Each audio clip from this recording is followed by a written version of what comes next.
Good morning, everybody. Welcome to Maryland's beautiful 8th Congressional District. And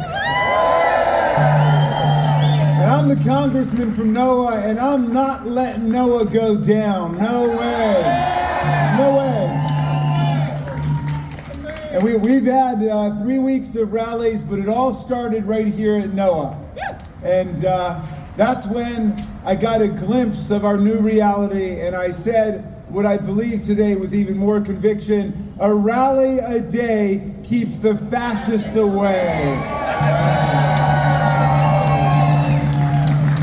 We had some historians, come talk to us on the Hill, and we asked the question, well, when democracies are attacked by right-wing coups and authoritarian takeovers, what works? Is it legislative strategy? Is it popular organizing?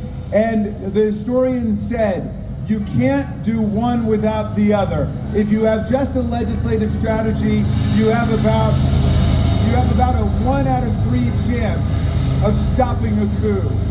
If you have just popular organizing, you have maybe a 50-50 chance. But if you have a legislative strategy with massive popular resistance, you have a 2 out of 3 chance of stopping a right-wing coup and authoritarian takeover of society.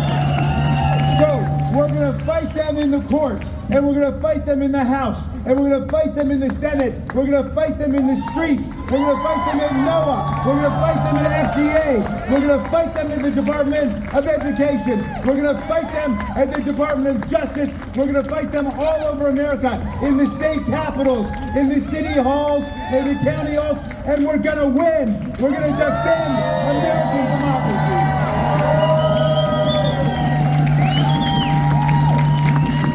The attack on democracy is an attack on science.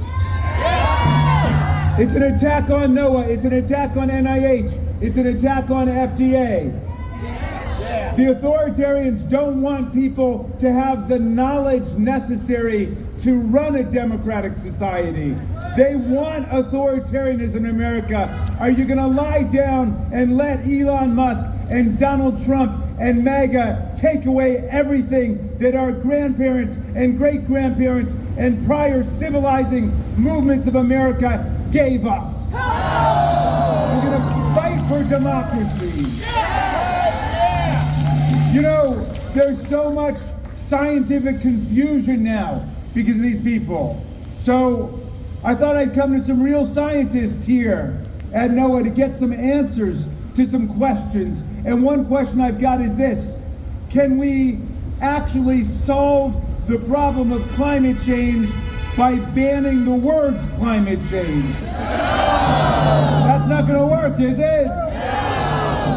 Well, can you solve COVID-19 by injecting yourself with bleach? Is that going to work?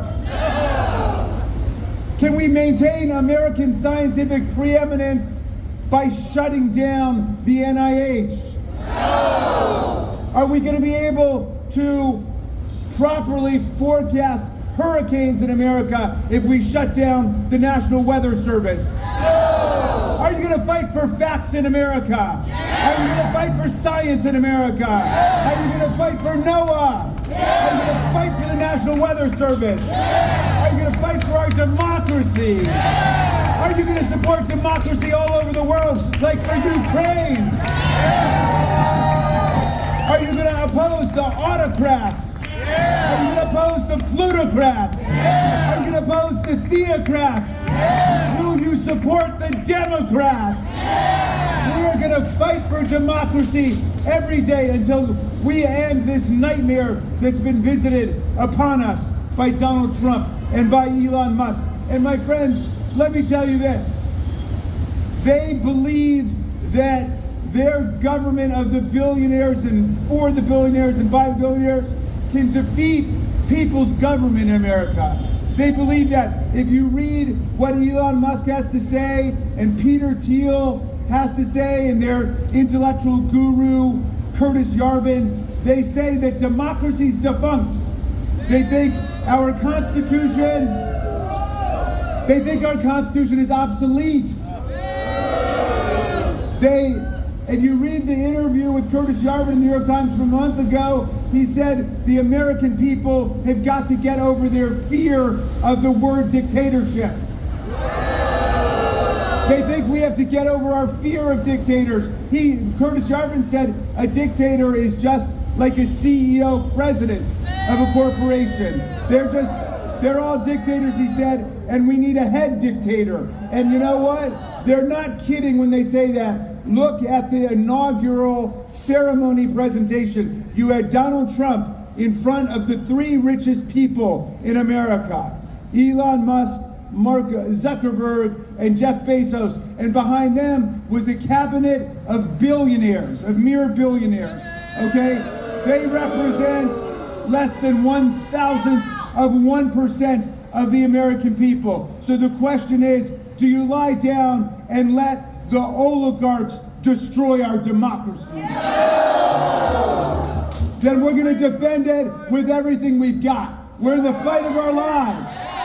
We're in the fight of our lives. And it started right here at NOAA. And historians will record that it was the brave workers of NOAA, the scientists and the researchers, who first stood up against this nightmare. And the NOAA workers are winning in court. We're not winning enough, but we're winning in court. And Maryland Federal District Court said that the NOAA workers have got to be restored at least to paid administrative leave. But guess what? Unlike Donald Trump and Elon Musk, the NOAA workers don't want to get paid to not work. They want to get paid to do the people's business at NOAA and science.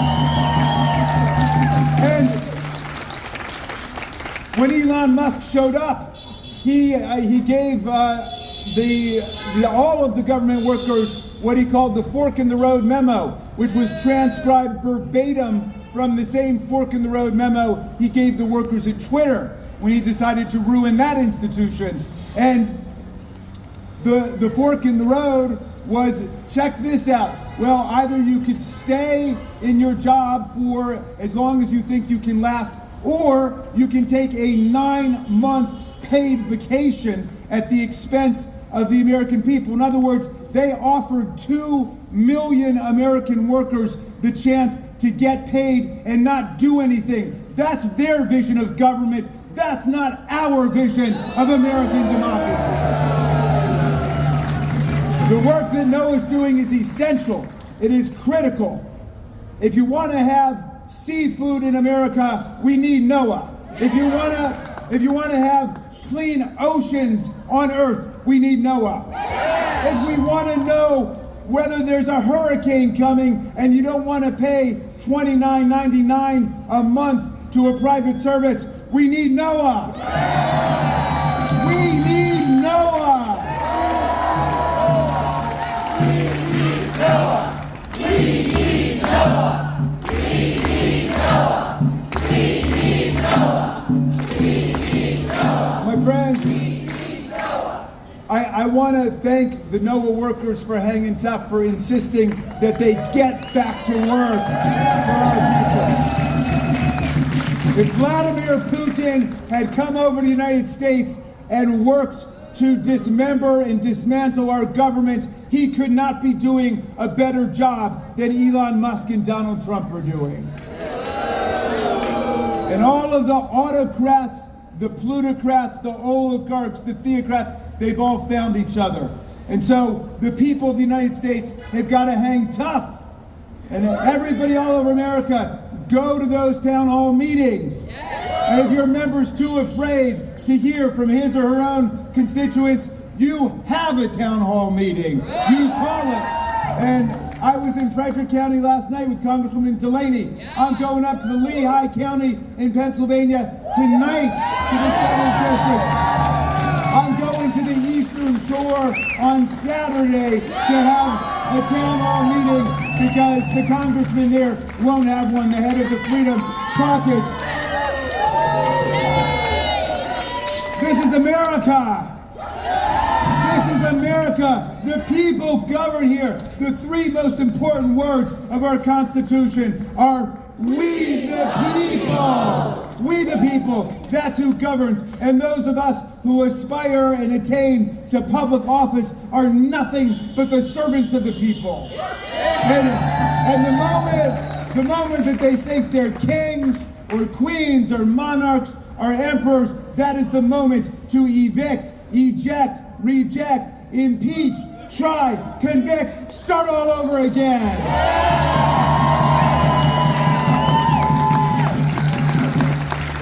So hang tough, everybody. Hang tough with NOAA, hang tough with FDA, hang tough with NIH, hang tough with the federal workers, and hang tough for democracy, science, and truth in America.